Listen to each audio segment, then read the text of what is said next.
Our 2 cents. With Oscar.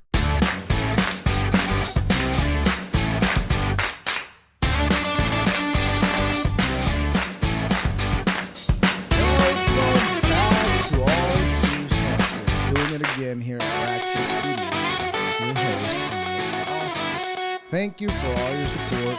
Please hit the subscribe button. It's free to you and it means the world to me. Leave a comment for the algorithm. It helps keeps things moving along. Do it now. Do it. Bacardi and Cola. Buzzsprout. Let's get your podcast launched today. For free, you can start. Today is a great day to start your own podcast. Whether you're looking for a new marketing channel, have a message you want to share with the world, or I don't know, you just probably think it would be fun to start your own talk show, program, whatever you want to call it. Podcasting is an easy and expensive and fun way to expand your reach online. Buzzsprout is hands down the easiest and best way to launch, track, and promote your podcast. Your podcast can be online and listed with all major podcast directories like Apple Podcasts, Spotify, Google Podcasts, and many more. Within minutes of finishing your recording, podcasting isn't hard when you have the right partners, and the team at Buzzsprout is passionate about helping you succeed. Join over hundreds of thousands of podcasters already using Buzzsprout to get their message out to the world. Let's create something together. Following the link in the show notes lets Buzzsprout know that we sent you. I get you a $20 credit if you sign up for a paid plan. And also, most importantly, helps support the show. Thank you. Welcome to February 13th. As February moves along, we celebrate on the 13th of February. Happy National Cheddar Day. We all know what that means.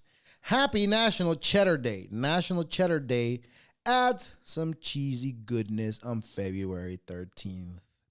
Hashtag National Cheddar Day. Grilled cheese would be butter bread without melt able to slide piled high.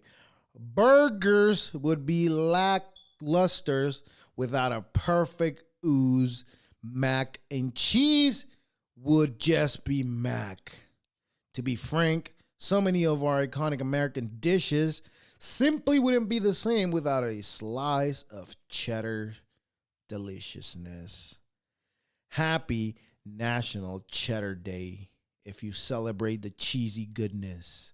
But with that day being celebrated, we cannot stop to celebrate the next National Tortellini Day. Whatever the fuck that is. National Tortellini. Pasta lovers will enjoy a traditionally stuffed pasta during National Tortellini Day on February 13th. And of course, there's nothing that you need more than being all bloated for the February celebrations of Valentine's Day. There's nothing better that you need, and that is bloat. Eat all the pasta on February 13th so that for your date on Valentine's Day, you look disgustingly bloated. So don't eat pasta today. You can eat pasta, but you can eat the good one from, where they bring it from? Italy. You have to bring it specifically from over there because we, as Americans, make sure that there's enough food for the time coming, not the time being. That's what Americans is, making sure we have food, even if it's not food that you can still eat. That's what being an American means. Happy National Tortellini Day. Hashtag National Tortellini. Tortellini is a signature dish from the Italian region of Bologna. Sounds a lot close like bologna, huh? Where they claim to have created this stuffed pasta packed with flavored ravioli, tortellini, and tortellini, whatever the fuck that is, are part of the same family in stuffed pasta. The most common filling for tortellini are ham, white meat, chicken, and Parmesan cheese. Sounds good. I don't even know what tortellini is, but if you celebrate and you know what it is, let me know in the comments. I don't know what the fuck that is. Anyways, moving on. Welcome to the place where if something happens somewhere else, we gotta come out with a better thing. So Russia last month knocked down a UFO, apparently. That's what they said. There was no pictures, so I assume Russia was lying. But we don't just take their word for it. We just go on out there and do one better for them. As of yesterday, they've caught 5, which is suspicious, to say the least. Well, and if it's not suspicious, see, a lot of people are thinking that this is some kind of tactic, that they are hiding something behind all this. We knocked down one UFO. Oh, the next day we knocked down 2. Oh, the next day we knocked down another one. And now we're up to 5.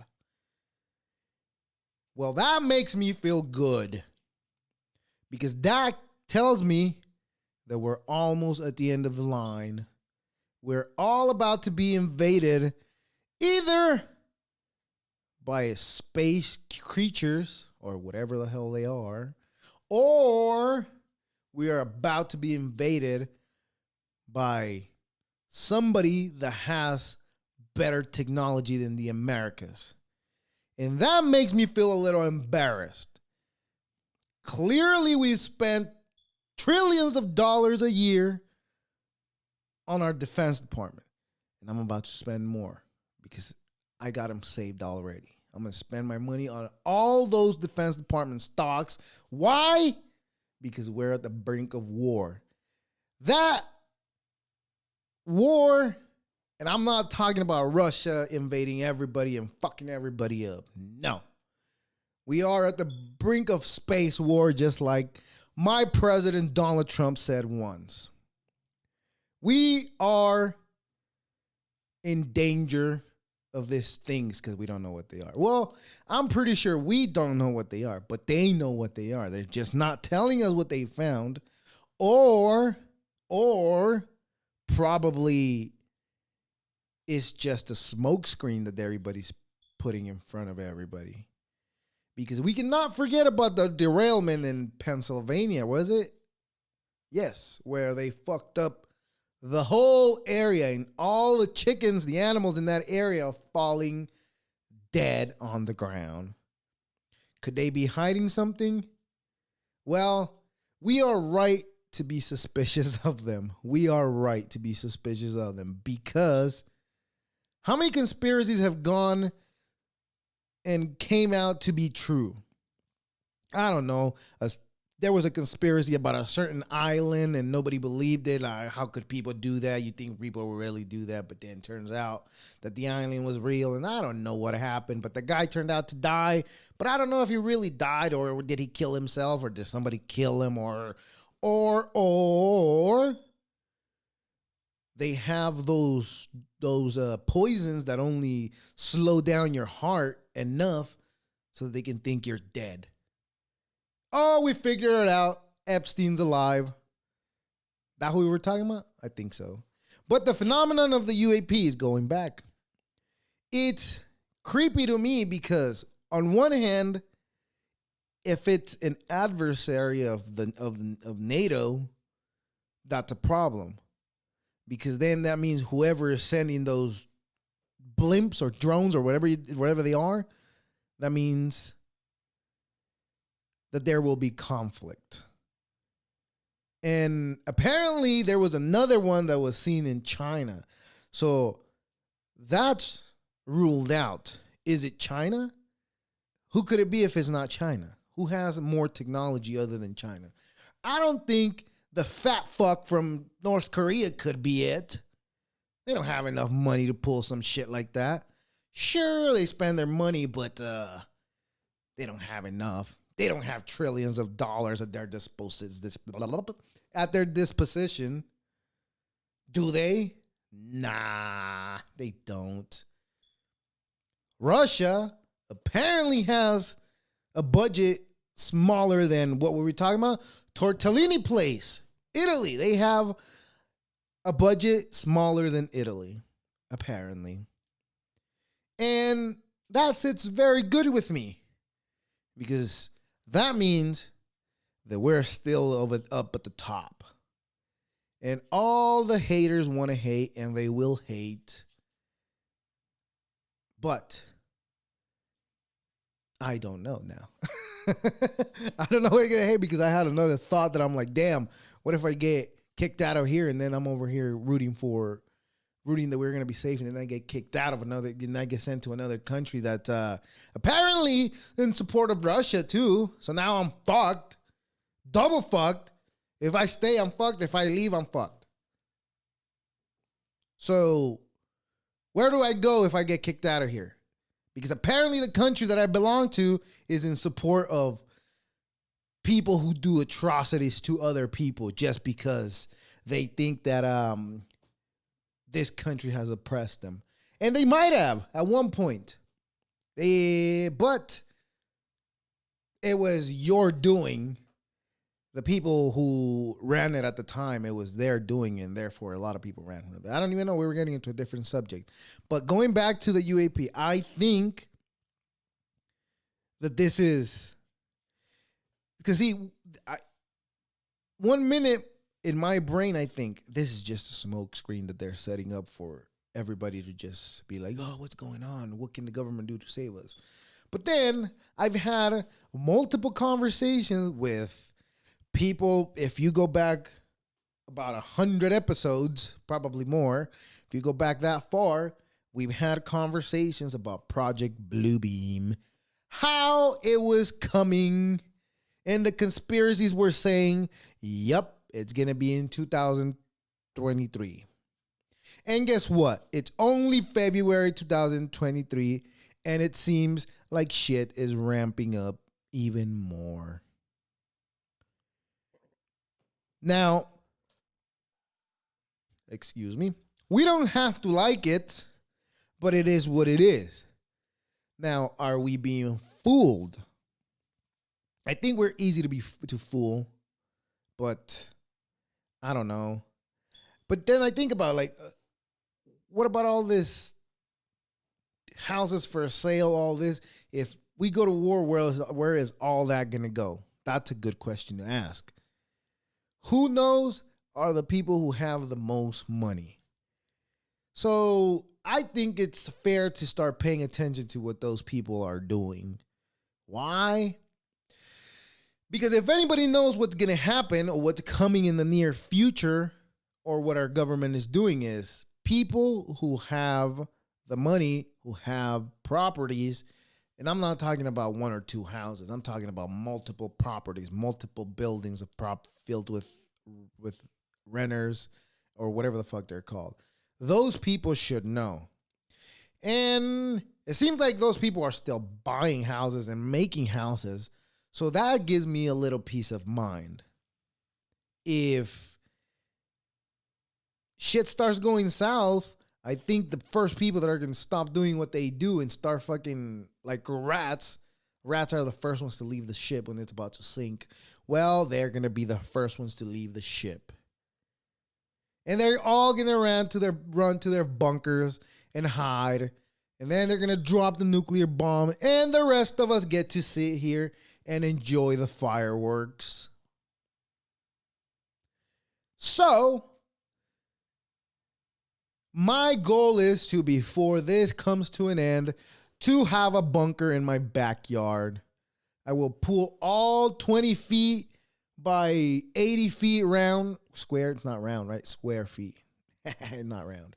We'll make it round. So that way more secure? Is the cylinder more secure than the sphere? That's a good question. Well, spheres could break, but can the cylinder break? Probably not. I don't know. But how much would a bunker cost me? I think they start at $15,000, and that's just a bed in a room that they're gonna dig out from your backyard and just shove something in there and make it happen. But if you don't have any of that, and we'll go back. If you have that and you survive whatever catastrophic event they're gonna send our way, do you even want to live in a world where you have to fight to survive? I guess that's kind of what we're doing today. We got to fight to survive, but in a different way. But if all goes to shit, would life as we know it change? For sure it's going to change. I've been watching videos of people from Ukraine, people that their life practically was normal life, kind of like as we know it. You know, you go to the store, stores are open, there's no chaos, there's no bombs coming your way, and out of nowhere, people are living in a place where it's being shelled constantly. People are listening to bombs dropping like miles away from their houses. Like even 10 miles away from my house is too close for a bomb to be dropped. That's too close. Now, are we going to be living that? That's a good question to ask. And again, you have to pay attention to the people who have the money. Because people who have the money, they are the ones that are making the machine run. And if the machine somehow gets stuck and they can't make it run no more, well, guess what? It's time to go. Go where, you say? I don't know. If you have a bunker, go in your bunker, I guess, and try to survive this shit, because you're going to need whatever you're hiding down there in your bunker to survive. And us who stay up here, well, we'll just make sure we know where your bunker is and we'll go get all your supplies. Remember, you're going to be stuck in a hole. And just because you have all the guns down there in your hole, that doesn't mean the smoke can't get in there. Woo, smoked human meat is what we're going to be eating after all society falls and we become a war country. A war state? What's the expression? War state, I think. Anyways, but pay attention to what business people are doing.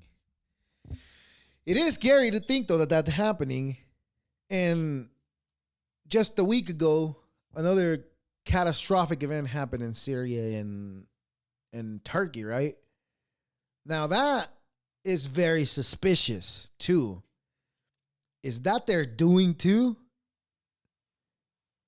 And I'm going to include myself as American that I am. Goddamn America, that's right. As American that I am, are we doing this? Are the UAPs us? Are the earthquakes in Syria and Turkey us? And I think that's a fair question to ask. You can ask anybody, right? And if anybody was paying attention, I'm pretty sure nobody was paying attention. Nobody pays attention. I don't pay attention. I just find out after the fact. But if anybody was paying attention, the U.S. had told Turkey, and I think it was Turkey, yeah, that they would regret what they had done, kicking all their people, all their politicians or whatever diplomats from their country out. That happened. Well, 3 days later, guess what happens? Well, let me back up. Before those 3 days, after they got kicked out, they told them they will regret what they've done. 3 days later, what happens? The earthquake. The earth quaked. And a shit ton. Horrible how all those buildings came down. It's horrible. Those videos of people looking through all those rubbles and trying to get to their family members or friends or whatever they are. It's horrible to look at. And I think what makes it more, not what makes it more sadder, I guess. That's not giving credit of how sad it is, but it is sad. I think what makes it worse is the fact that all those buildings came down with people in them. Like, those people had no chance. And even if it was our doing, should I feel guilty as American? Well, no, I don't. I feel bad. I feel bad for what happened to those people, but I don't feel guilty. You know why? Because I'm a good person. I didn't make that call. I'm just as disgusted as you are. But sad to say, that did happen. Whether it was man-made or not is scary. Goes back to what I was saying earlier. Conspiracies, right? There was a movie a couple of years, more than a couple of years ago. I'm going to take a while, I guess. More than 10 years. I cannot remember the name of the movie, but I've been thinking about that movie. There's a movie where the goal of the protagonist and the antagonist, or whatever the fuck those people are called, those actors. The point of the movie was them trying, I don't know who it was. I forgot the actor, the main actor. But the point of the movie was them trying to stop a machine that would detonate something that would create an earthquake at a certain place. The wrong one. It would create a certain at a certain place. That's the one I was looking for. Yes, there is the movie of characters trying to stop a machine from creating earthquakes. There is that. Which brings me to my point of conspiracies. Now, I love finding holes in conspiracies. I love telling people that they're stupid for believing conspiracies. I think we all do. But deep down inside, deep down in your brain, deep down in your heart, deep down in your gut, deep down in you, no homo, deep down in your thoughts, I think I forgot what I was going to say. I went too deep. And I forgot what I was going to say. But it is pretty suspicious. Oh, about the movie. Anyways, I forgot. But it is suspicious that they were threatened with, you will regret. And 3 days later, well, they're asking for help. And, well, guess what? You kicked our people out, so we're not going to help. And that is the unfortunate. That is the sad of the event.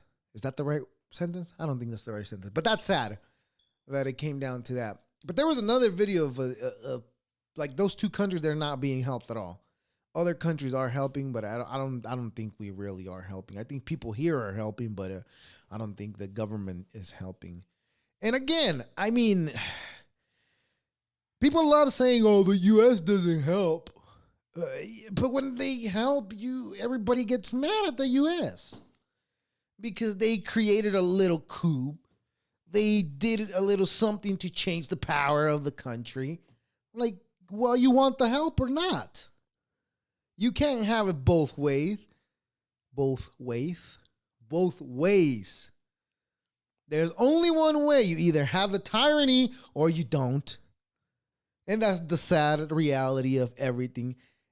Anybody can get mad at me for saying what I'm saying, but the reality is that's what it is.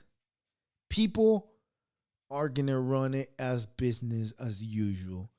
To them, it's just making money for my side, and my side has to win. The same thing we've done for thousands and millions of years,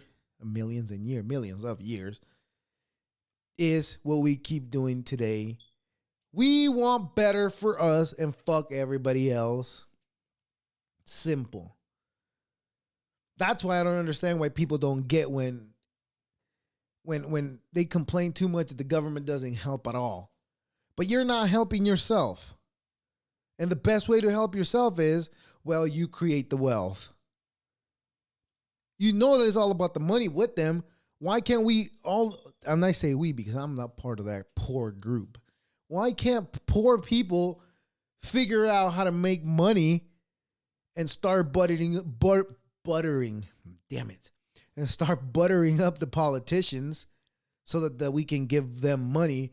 And in return, they will do what we say, which is more compassion, more public funding, more programs for the people, and all kinds of sort of things. But you know what? We are not willing to do that. We are willing to just sit there and bitch about the things that we can't get because we're poor. That's what we love doing. There was a video of a lady, not a lady, but a guy who had, I guess there was a guy that owned a house and it was renting it to other people so that they can live there. He rented out the house to this lady for like over 10 years apparently. And this lady gets a call from the new owner of the property telling them, hey, I purchased the property from so-and-so. It's my property now, and I wanted to talk to you because we want to do improvements to the house, do this and do that, and the rent will change. And the lady says, well, I've been paying that much for 10 years. How are you going to come and change the rent for me for 10 years? I've been paying that. I'm like, lady, you should consider yourself lucky that you pay that for 10 years. You don't pay that you don't pay that much in that area you were living in. Now it's double the price. And unfortunately, people get mad at the guy who rents the property because he wants to make some money. Right? Well, what am I talking about? I said we poor people need to make the money so that we can butter up the politicians and they'll do what we want in return. It's the way the game is played. It's not going to change with all your marches, all your whatever you do. You can scream, shout, do whatever you want. It's never going to change unless we are in charge of the money, of giving the money. Simple. But the truth is, nobody wants to hear that. But the truth is, nobody's willing to put in the goddamn work that it takes to make some money. Everybody is content with just, I get up at 5 a.m. I work so hard. Yeah, shut the fuck up. I wake up at 3 a.m. too, and I go to work too.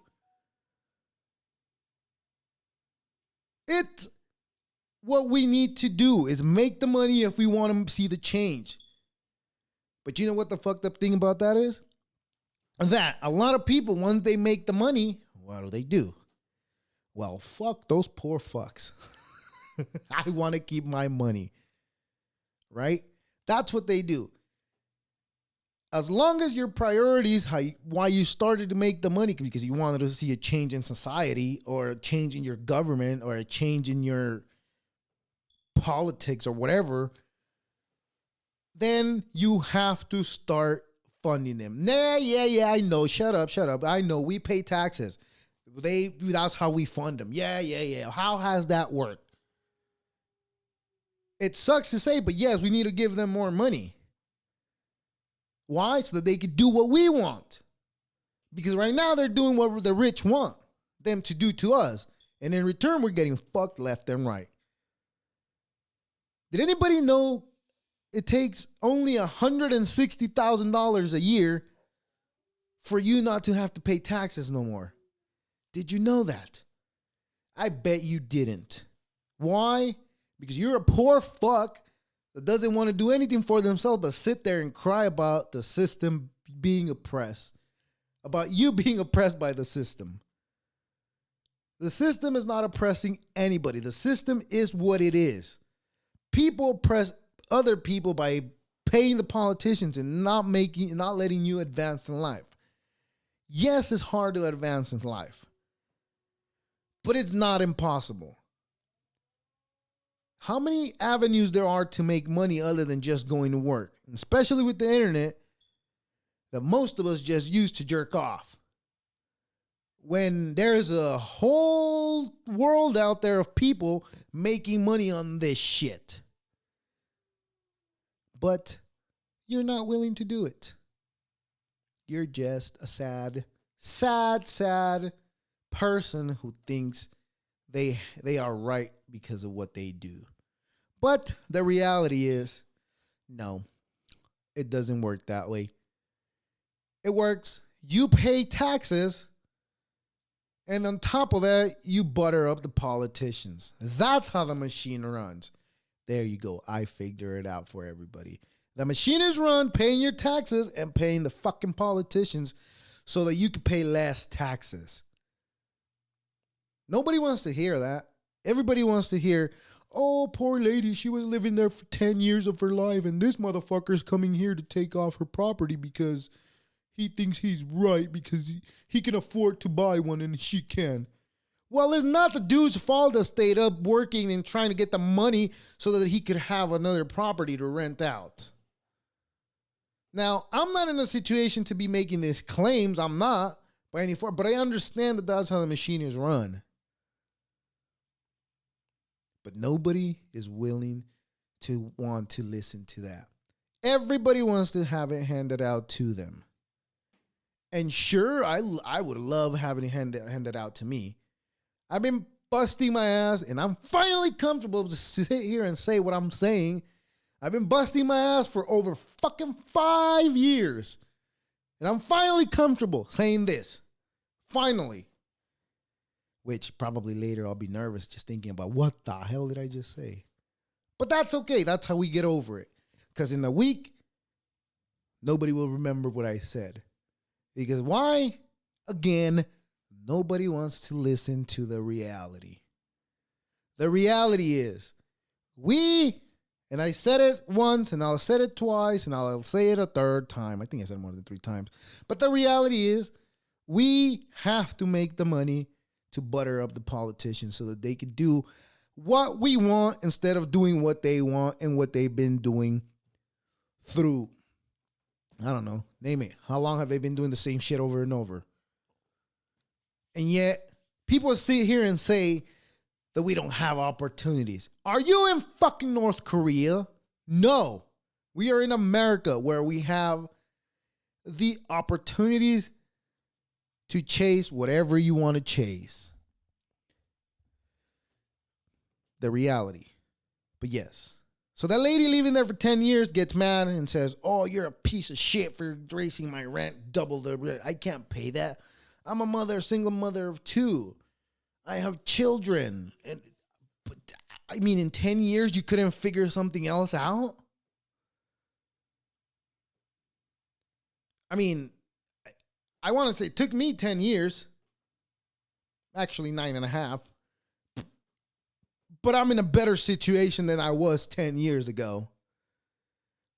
Not only that, I'm also a better person than I was 10 years ago.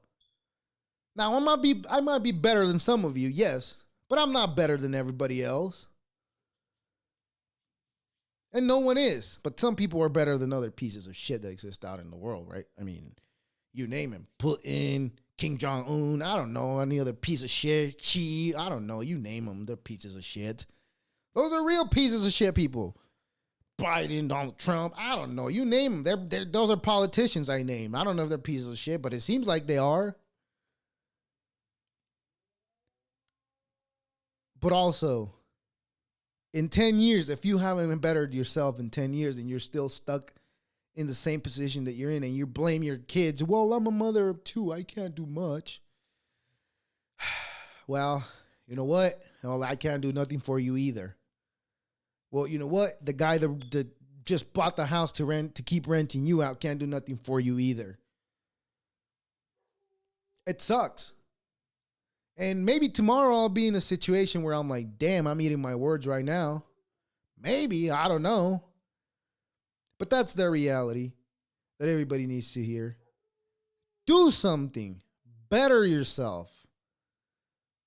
You had 10 years. And in 10 years, if you haven't bettered yourself, or at least on a path to better yourself, it's like, well, what are you doing? And that's how you create workers. In my household, we're not creating workers. In my household, we're creating entrepreneurs. We're teaching kids the value of money. I think the value of money should be taught to everybody as kids. Understand this. Nothing that you want to do or that you have a thought of doing will ever get done if you don't have the right mindset. You might think you want to do everything you want to do, but if you're not willing to put in the work, if you're sitting there for 10 years waiting for something good to happen to you and you get out of the situation that you're in, well, guess what? That only happens in movies. That only happens in Hollywood. It's not in real life. In real life, you have to chase it. And I say this, and I bitch about my situation a lot. And I say this. But again, I understand. I understand that in order to better yourself, you have to do something about it. You can't just sit there and cry and wallow in your words and think that everything's going to get better just because you told the rest of the world, oh, my landlord's charging me more rent. What the hell? No. It's business. You are not friends. Even if you are, business is business. Money is money. Money doesn't give a fuck if I knew you for 20 years. Money is money. And that's it. Again, I probably will eat my words in the coming months. Probably. But the reality is that that's it. You cannot be in the same place for 10 years. Better yourself. Anyways. But, there was another video of another lady complaining about the food that she eats. So she reposted a video saying, oh, this is so sad that we can't do this in America, the simple foods. But it goes back to what I was saying. You can harvest your own food at your house. If you want to eat really simple, just like a tomato soup and a tortilla, if you want to eat that, well, you can, on a small pot, you could get a lot of tomatoes with one plant. Now, if you do two, now you have enough for like a month. And you can enjoy the simple food that you crave from your country, wherever state you come from. I'm talking about a lady that she posted a video of I don't want to use the word poor, well, but they are poor people, unfortunate people that don't have the economic value as such where they can enjoy meat or chicken, poultry products or anything like that, right? There was a video of that. Technical difficulties. We are back at it again. Like I was saying, there is a video of a lady complaining that she loved to have the lifestyle that she had with it while being poor in her native country. Well, I say to her, lady, you do not need to be poor in order to enjoy poor people food. You can have poor people food, good quality food that you can grow by yourself at home. You can grow a nice, small, big, whatever you want, whatever size you want, size plants of tomatoes. And guess what? You will have good tomatoes that are not processed in any way that you think the tomatoes are being processed. Or I'll do you one better. They won't be full of the chemicals that you people hate. And I say you people hate because I believe when the FDA says this is good to eat, you can eat it. And that'll be okay. Because in Mexico, you can't even drink the water. Otherwise, you'll be throwing it all out and shitting it at the same time. Both out. There's not going to be a way in. It's all going to be out. Again, you don't have to be unfortunate to enjoy the type of food that the unfortunate enjoy in those countries. Or good food. You just have to stop being a junkie and eating junk food, because that's the problem, the junk food.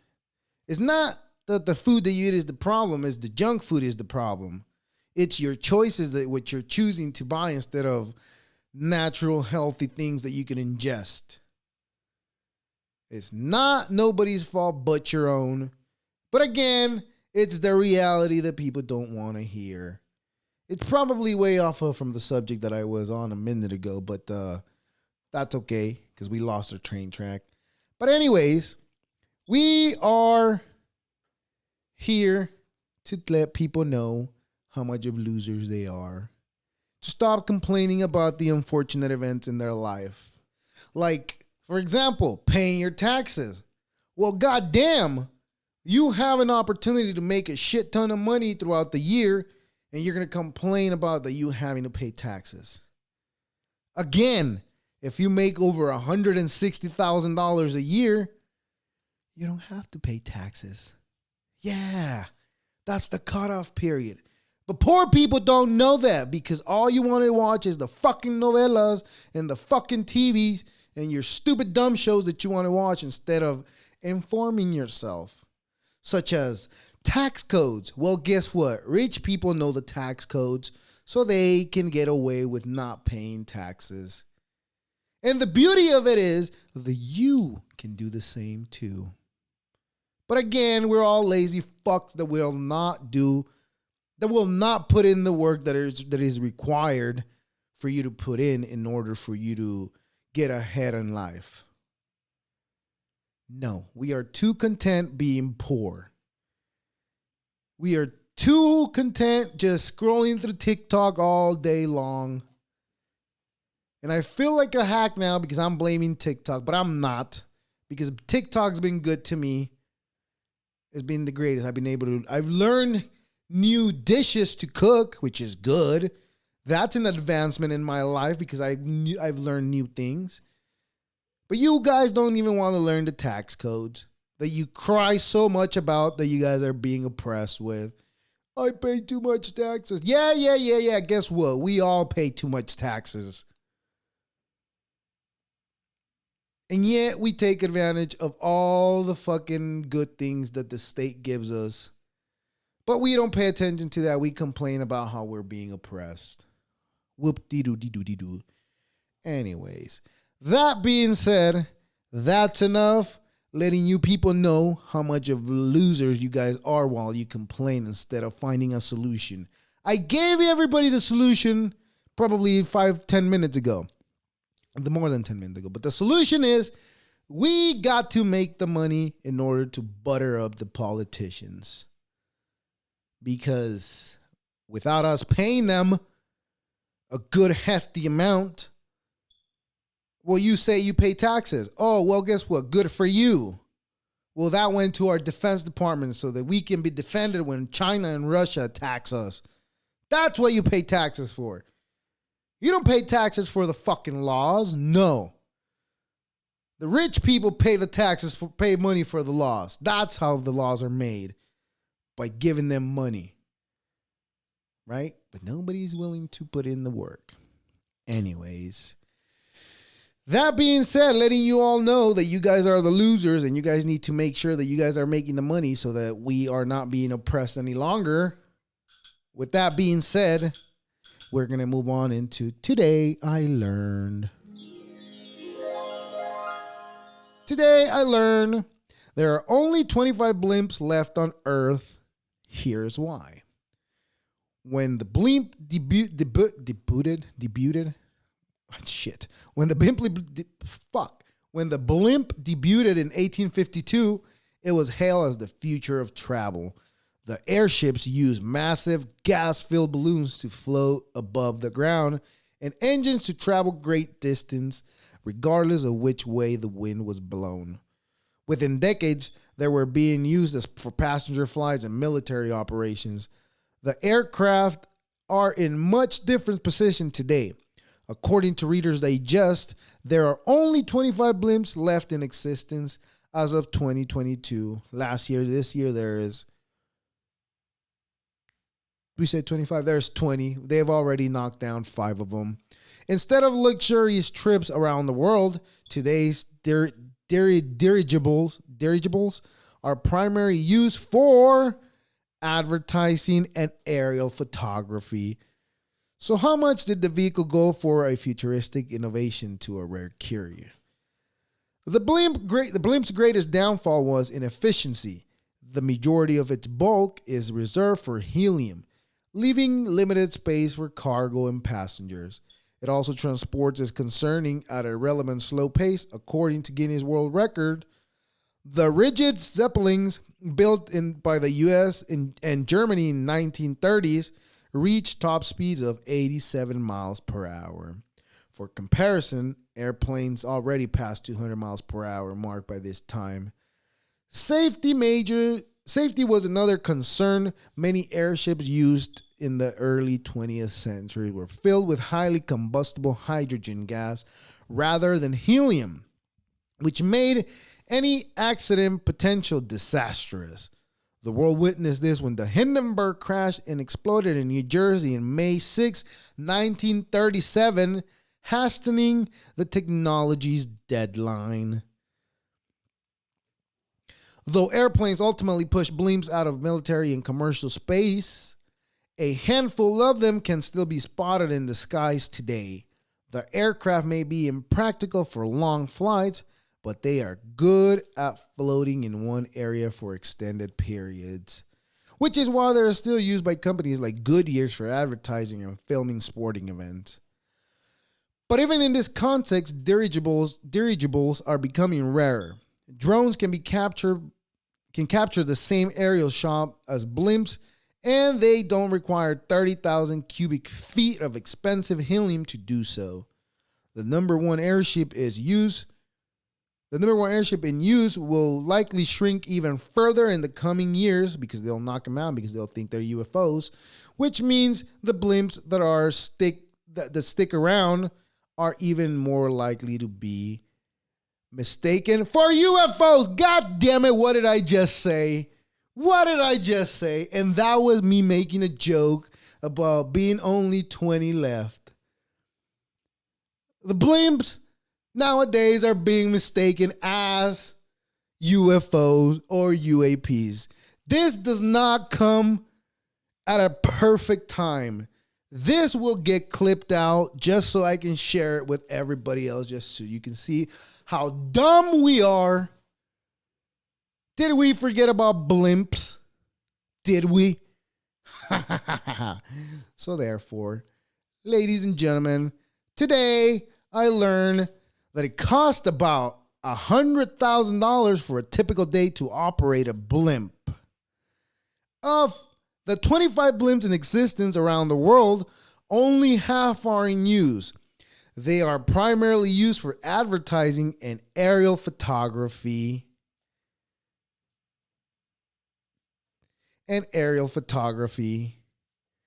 Again, the number of airships in use will likely shrink God damn it, I gotta do this again. The number of airships in use will likely shrink even further in the coming years, which means the blimps that do stick around are even more likely to be mistaken for UFOs.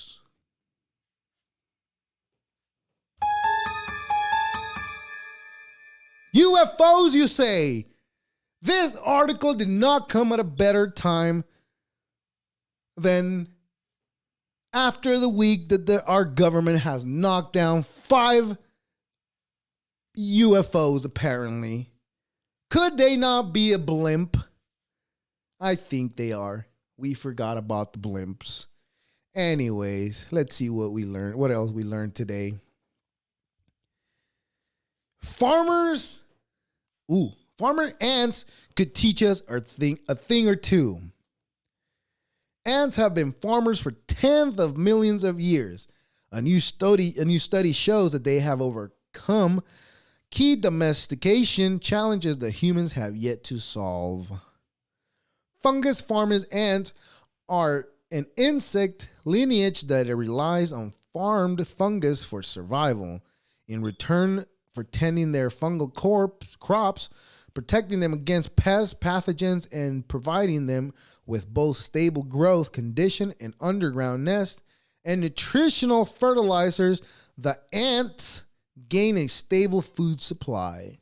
These fungus farming systems are an expression of striking collective organization honed over 60 million years of fungus crop domestication. The farming system of humans paled in comparison since they emerged around 10,000 years ago. Ants have managed to retain a farming style across 60 million years of climate change. Leaf cutter ants appear to be able to grow single cultivar species across diverse habitats from grasslands to tropical rainforests, says Jonathan Ziek, an assistant professor at the University of Copenhagen biology department and co-author of the new paper in the journal Nature of Ecology. But of course, as we said in the past, it seems like humanity has been here longer than 10,000 years. So I don't know if this how much reality is in this article, but today I learned that Homo sapiens were not the first farmers in Earth histories. Ants have been farming fungus for over 60 million years. But that being said, how do you explain Tebekli Pekli?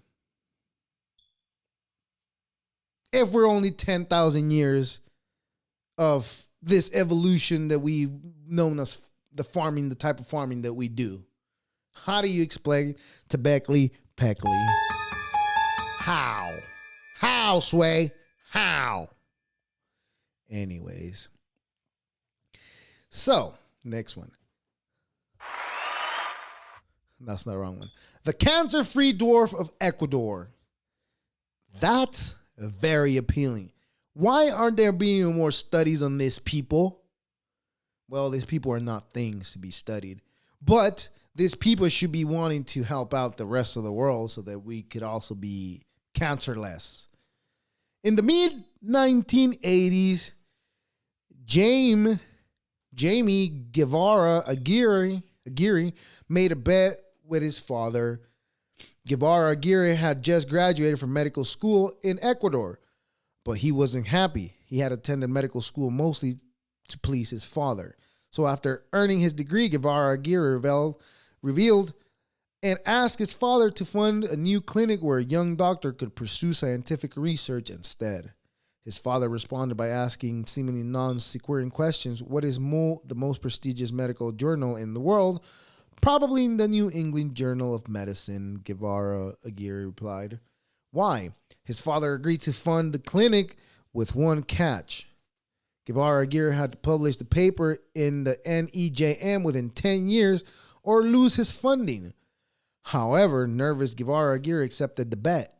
Now he just needs a research topic. For this, he turned to a memory while in rural southern Ecuador as a boy. He had seen an unusual high number of dwarfs returning to the area as an adult. He found nearly 100 dwarfs of all ages in a handful of towns there. This man and woman often looked similar with tiny faces, sparse hair, and sunken nasal bridges. Guevara Aguirre suspected of a common genetic cause for their appearance and soon discovered the culprit, a DNA mutation that disable the cellular receptors for growth hormones. This lack of working receptors render their cells blind to the hormones, preventing the chemical cascades that promote growth from ever getting started. After some historical sleuthings, he also determined that all dwarfs probably descendants from a single Jew or a few related Jews that escaped Nazi Germany, who fled to the Inquisition in Spain and South America several centuries ago. Goddamn, was I close. I'm good. I'm getting too close to these theories today. I'm figuring it all out by myself. By itself, this would have been the medical discovery of a lifetime. But in getting to know his new patient, Guevara Aguirre uncovered something truly incredible. He could find only one case of cancer. He could only find one case of cancer and 0 instances of diabetes among them. In a control group of Ecuadorians, 5% had diabetes and 70% had cancers.